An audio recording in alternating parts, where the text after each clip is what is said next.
Prepare-se para mais uma história que vai tocar sua alma.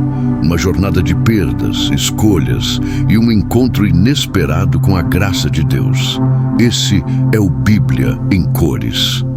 No episódio de hoje, você vai conhecer a história de uma mulher improvável, uma estrangeira, uma viúva, uma forasteira em terra desconhecida, mas acima de tudo, uma mulher que escolheu confiar em Deus, mesmo quando tudo dizia para desistir.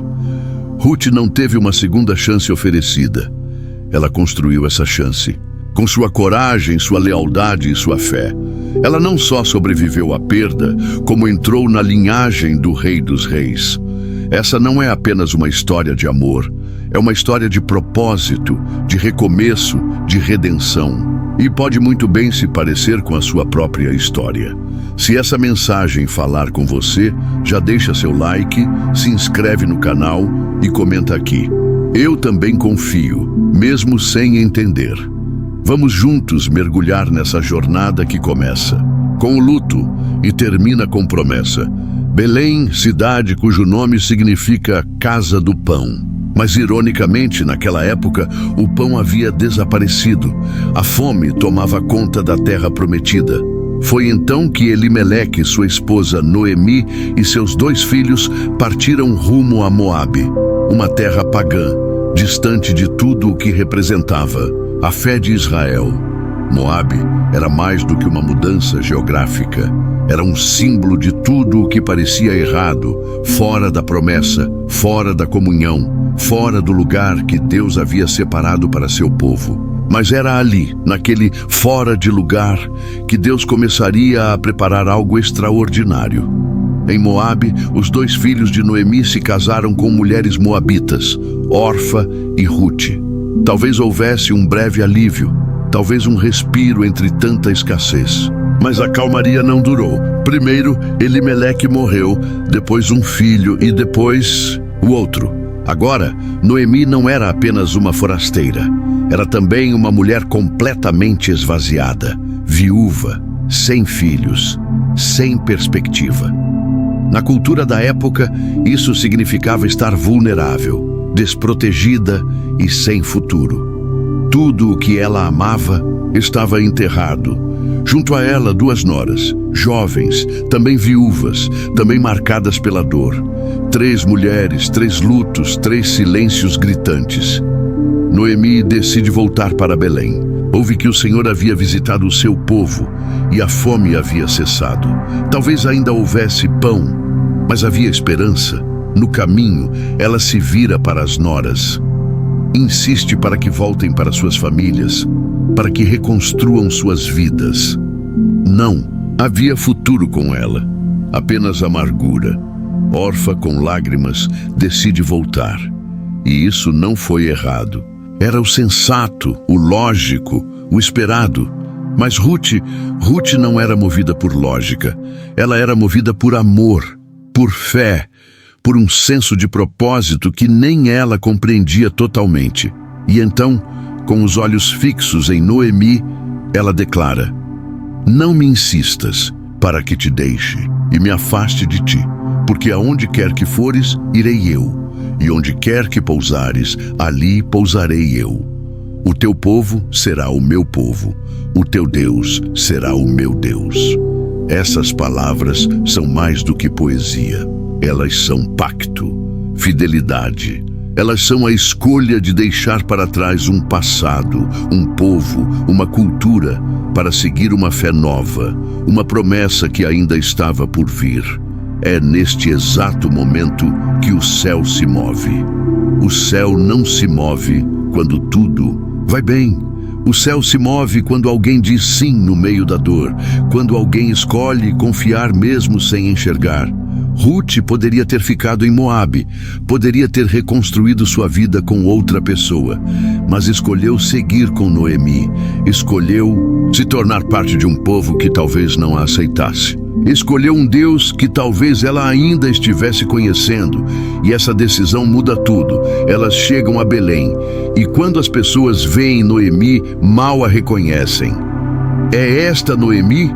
Perguntam, e ela responde: não me chamem Noemi, agradável, mas Mara, amarga, pois o Todo-Poderoso me afligiu. Noemi volta amarga, Ruth chega silenciosa, mas o céu já havia começado a escrever uma nova história. Elas estão em Belém. A cidade vibra com a colheita da cevada, mas para Noemi e Ruth, tudo ainda é silêncio. O retorno é carregado de memórias e ausências. Noemi já não se reconhece como a mulher que um dia saiu dali com um marido e 2 filhos. Agora, ela volta com o coração quebrado e a alma amarga. Mas Ruth não veio apenas como acompanhante. Ela chegou como alguém que carrega dentro de si uma decisão que redefine seu destino. É fácil pensar que a frase "Teu Deus será o meu Deus" foi dita em um momento de emoção. Mas o que Ruth demonstra com cada atitude desde então é que sua escolha foi firme, profunda e inegociável. Ela não esperou pela solução cair do céu. Ela decidiu agir. Naquele tempo, havia uma lei de compaixão entre o povo de Israel. Os pobres e estrangeiros podiam colher espigas que caíssem dos feixes dos ceifeiros. Era o chamado respigo. E é exatamente isso que Ruth decide fazer. Imagine a cena. Uma mulher estrangeira, viúva, pobre, caminhando entre os trabalhadores para recolher sobras, olhares atravessados, cochichos, riscos. Mas ela não hesita. Ela entende que a fé não é passiva. A fé verdadeira nos impulsiona. Ela colhe não apenas grãos, ela colhe honra. Cada passo no campo é uma declaração de fé silenciosa. Deus proverá. E Deus responde. O campo onde ela está pertence a Boaz, parente próximo de Elimeleque, o falecido marido de Noemi. Coincidência? Não. Providência. Boaz a vê e pergunta: de quem é essa moça? Os empregados contam sua história, falam de sua dedicação à sogra, da sua saída de Moabe, de sua vinda para Belém em busca de um novo começo. Boaz se comove. Ele se aproxima de Ruth e, ao invés de repreendê-la ou ignorá-la, ele a honra. Ouviste, filha minha? Não vais colher em outro campo, nem tampouco passes daqui, porém aqui ficarás junto das minhas servas. Tenho ordenado aos moços que não te toquem. Boaz não apenas protege, ele valoriza. Ele manda que os ceifeiros deixem espigas propositalmente para que ela colha com dignidade. Ele a convida para comer com os trabalhadores, e ela come até se fartar. Ruth volta para casa com uma quantidade abundante de cevada, algo incomum para quem respiga. Noemi, ao ver aquilo, sente algo despertar dentro de si. Onde você colheu hoje? Bendito seja aquele que te acolheu. E quando Ruth diz o nome Boaz, os olhos de Noemi brilham. Ele é nosso parente, um de nossos remidores. Remidor, uma palavra poderosa na cultura hebraica. Um parente próximo, que podia comprar de volta a herança da família, restaurar o nome do falecido e prover continuidade. Noemi vê ali mais do que um campo fértil. Ela vê um caminho de redenção. Mas tudo começou com uma decisão, uma escolha silenciosa, um passo de fé no campo da humildade. Ruth poderia ter ficado esperando um milagre, mas decidiu agir, e quando a fé se movimenta, o céu se alinha. Ela não sabia o que viria depois, mas sabia quem estava com ela, e isso foi suficiente. Ruth agora trabalha nos campos de Boaz. Dia após dia, ela se junta às servas, colhendo o que sobra, ouvindo os murmúrios, suportando os olhares. Mas ela continua. Não há glamour, não há garantias, apenas fé. Ela poderia ter se rebelado, poderia ter lamentado sua sorte. Afinal, saíra de Moabe com nada e agora dependia da generosidade dos outros para comer. Mas Ruth não se revolta. Ela responde com trabalho, honra e gratidão. Essa é a vida dos que recomeçam de baixo. Recomeçar do nada exige humildade. É caminhar sem controle, é depender de Deus a cada novo amanhecer, é se levantar, mesmo quando o futuro parece invisível. Ruth entende que nem toda colheita começa com abundância. Às vezes, ela começa com migalhas, mas Deus transforma migalhas em multiplicação. Enquanto ela colhe, Boaz continua observando. Ele vê mais do que uma mulher estrangeira. Ele vê caráter. Ele vê uma mulher que escolheu ser leal, mesmo quando não era obrigada. Ele vê virtude em meio à vulnerabilidade. E Boaz começa a se aproximar, com respeito e gentileza. Não como um salvador, mas como alguém que reconhece valor. Em uma sociedade onde as mulheres viúvas eram invisíveis, Ruth começa a ser notada, mas não por sua beleza ou status, e sim pela sua integridade. Ela volta para casa com provisão diária. E Noemi começa a perceber: algo está acontecendo. Aquele campo não era qualquer campo. Boaz não era qualquer homem. Aquela história não era qualquer história. Era como se Deus estivesse sussurrando: estou escrevendo algo novo. E então Noemi decide agir. A mulher que antes se chamava Mara, amargura, agora está enxergando luz no fim do vale. Ela diz a Ruth: minha filha, não hei de buscar descanso para ti para que te vá bem? Descanso, no hebraico, carrega a ideia de lar, de segurança, de futuro. E Noemi tem um plano. Um plano que envolve fé, coragem e tradição. Ela instrui Ruth a se apresentar a Boaz, não de forma vulgar, mas em um gesto simbólico e cheio de reverência. Lava-te, unge-te, veste os teus vestidos e desce a eira. Quando ele se deitar, nota o lugar e vai, descobre-lhe os pés e deita-te. Isso pode soar estranho hoje, mas era um pedido de cobertura, de proteção, de redenção. Ruth obedece. Ela se prepara e no silêncio da noite aproxima-se de Boaz. Descobre seus pés. Deita-se ali, em sinal de humildade. Boaz acorda surpreso. E ela diz: estende as tuas asas sobre a tua serva, porque tu és remidor. Que pedido profundo. Ruth não está exigindo nada. Ela está se oferecendo. Está dizendo: se você quiser, eu estou disposta. Não pelo que tenho, mas pelo que sou. E Boaz responde com honra: bendita sejas tu do Senhor, minha filha. Farei contigo o que disseste, pois toda a cidade do meu povo sabe que és mulher virtuosa. Mas há um detalhe: há outro homem que tem o direito de remi-la antes de Boaz. E Boaz, sendo justo, diz: se ele não quiser, eu remirei. No outro dia, Boaz vai até a porta da cidade, reúne os anciãos, expõe a situação, e o outro homem desiste do direito. Então, Boaz declara diante de todos: tomo Ruth por esposa, a estrangeira, a viúva, a que colhia as sobras. Agora é honrada diante da comunidade.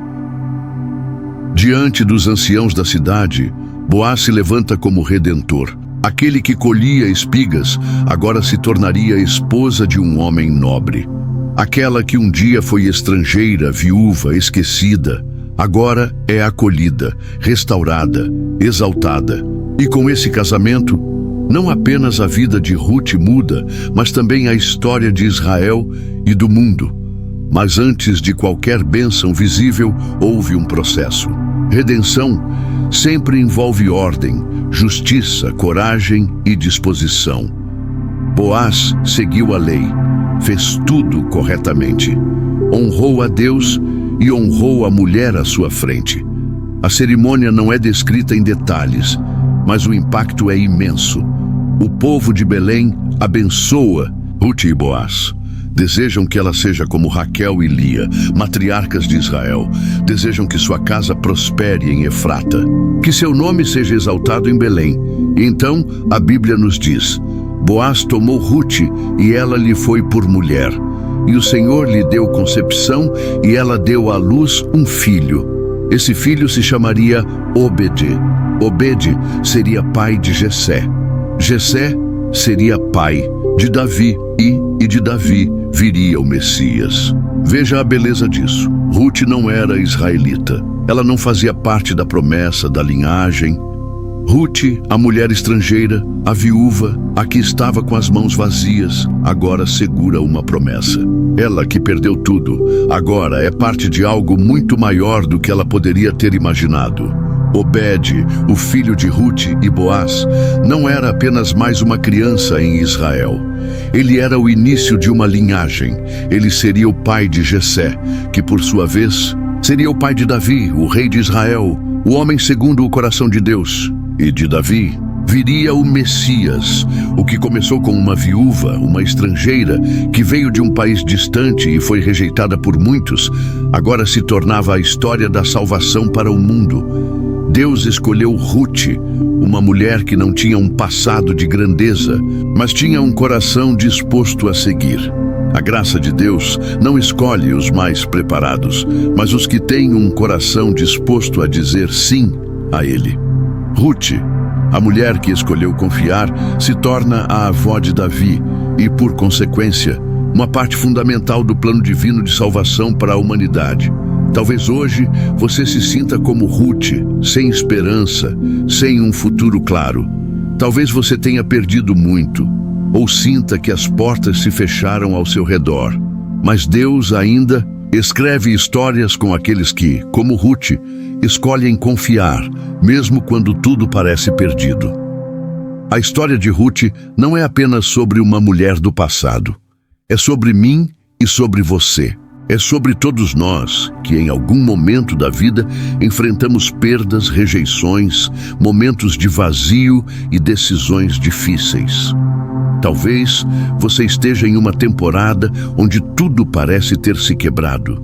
Talvez você, como Ruth, tenha que deixar algo para trás. Talvez esteja colhendo espigas, lutando em silêncio, fazendo o melhor que pode com o pouco que tem. E tudo bem, porque Deus está vendo. E Ele não precisa de muito para começar um milagre. Ele só precisa de um coração disposto. Ruth não era israelita, não tinha herança, não tinha nome importante. Mas ela tinha algo que tocou o céu: fidelidade, coragem, firmeza.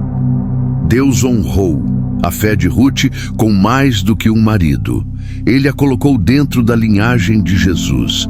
Isso nos mostra que a graça de Deus não escolhe os mais preparados. Ela prepara os que dizem sim. Então, se hoje você se sente no chão, colhendo restos de esperança, lembre-se, Deus pode transformar suas espigas em um campo inteiro de promessas. Antes de encerrar, vamos orar juntos. Senhor Deus, hoje reconhecemos que muitas vezes nos sentimos como Ruth, quebrados, sem direção, recomeçando do nada. Mas também, como ela, queremos seguir a Tua voz. Queremos Te escolher, mesmo sem entender o final da história. Dá-nos coragem para seguir em frente. Dá-nos fé para confiar, mesmo quando o caminho parece vazio. Dá-nos esperança para acreditar que o Senhor pode transformar dor em propósito e luto em redenção. Assim como fizeste com Ruth, faz também conosco. Reescreve nossa história, restaura nosso futuro, renova nossa alma. Em nome de Jesus, amém. Se essa oração falou com você, escreva nos comentários: eu confio, mesmo sem ver o final. Isso vai edificar outras vidas. E se ainda não se inscreveu no canal Bíblia em Cores, aproveite agora. Aqui, cada história ganha vida, cada fé encontra voz e cada alma ferida encontra esperança. E se essa história tocou o seu coração, não pare por aqui. No vídeo anterior, mergulhamos nas muralhas da cidade de Babilônia, uma terra de glória e queda, de orgulho e juízo. Descubra como Deus usou aquela cidade para revelar sua soberania ao mundo. Clique agora e assista a história da Babilônia, o orgulho que precedeu a queda.